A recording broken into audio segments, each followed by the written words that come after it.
John chapter 3 verse 20. For everyone who does wicked things hates the light and does not come to the light, lest his works should be exposed.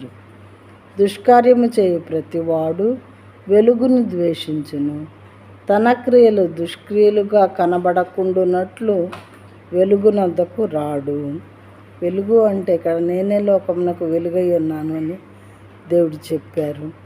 నిజమైన వెలుగు లోకంలో ప్రకాశించుతున్నది, కానీ లోకం ఆ వెలుగును గ్రహించట్లేదని మరొక చోట వాక్యం చెప్పబడుతున్నది. ప్రియమైన వారలారా, అయితే పాపం చేసేవాళ్ళు, దుష్క్రియలు చేసేవాళ్ళు అందరూ కూడా వెలుగులోకి రావడానికి భయపడతారంట. వెలుగంటే భయపడతారు. ఎందుకంటే వెలుగులోకి వస్తే వాళ్ళు చేసేటటువంటి దుష్టకార్యములు, దుష్టక్రియలు కనిపిస్తాయి, అందరికీ కనిపిస్తాయి. కాబట్టి వారు వెలుగు దగ్గరకు రావటానికి మరి భయపడతారు, రారు అని చెప్పి వాక్యం చెప్పుతున్నది. మన క్రియలు సరి అయినవి అయితే మనం వెలుగులోకి రావడానికి భయపడము.